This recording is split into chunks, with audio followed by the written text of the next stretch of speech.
नमस्कार शेतकरी बंधूंनो, मी आपले शेतकरी मित्र किशोर पुढे. आज मित्रांनो, विदर्भातलं जर टेम्परेचरचा आपण जर विचार केला तर 46च्या पुढे आहे मित्रांनो. पण आपल्या शेताची दखल जर बघितलं तुम्ही तर हा हिरवळीपणा जो आहे, लसबीनपणा जो आलेला आहे मित्रांनो. तर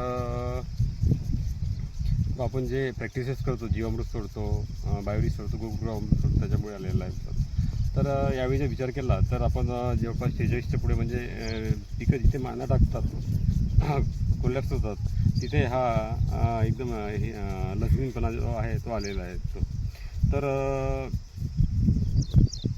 आपण हा ग्रीन मॅन्युअरसाठी ढेंचा, तीळ आणि बोरू असं घेतलेलं होतं. तर आता जवळपास हे 1 महिन्याचं झालं आहे. आपण याला अजून 15-20 दिवसांनी जमिनीत नांगराच्या साहाय्याने पुरवणार आहे, गाडणार आहे. तर त्याच्यामुळे काय होईल की जमिनीची सुपीकता जी आहे ती अजून वाढेल मित्रांनो. दिवसेंदिवस खताचा प्रश्न मोठा बिकट चाललेला आहे. तुम्ही जर आज बघितलं असेल की आज लोक घेऊन चिंतेत आहे की खत नाही मिळालं, खताची टंचाई आहे, तर कसं आपल्याला शेती कशी होईल, का होईल बा म्हणून. पण मित्रांनो, आमच्या याच्यात जर विचार केला तर आम्हाला 1% याचं हे नाही आहे, गांभीर्य नाही आहे गोष्टीचं आम्हाला खत मिळेल, कारण की आमच्या जमिनी बनवून गेलेल्या आहे मित्रांनो.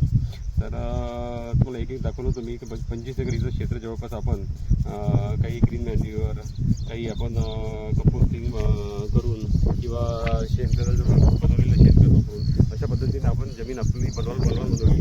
त्याच्यामुळे जमीन इतकी सुदृढ झालेली आहे मित्रांनो की आपल्याला तो खताचा प्रश्नच उरत नाही, रासायनिक खताचा आपल्याला मित्रांनो. तर तुम्ही पण हळूहळू जर याचा पर्याय जर शोधला तर हळूहळू आपल्याला जो रासायनिक खताचा जो आहे तो विकल्प मिळू शकतो आपल्याला.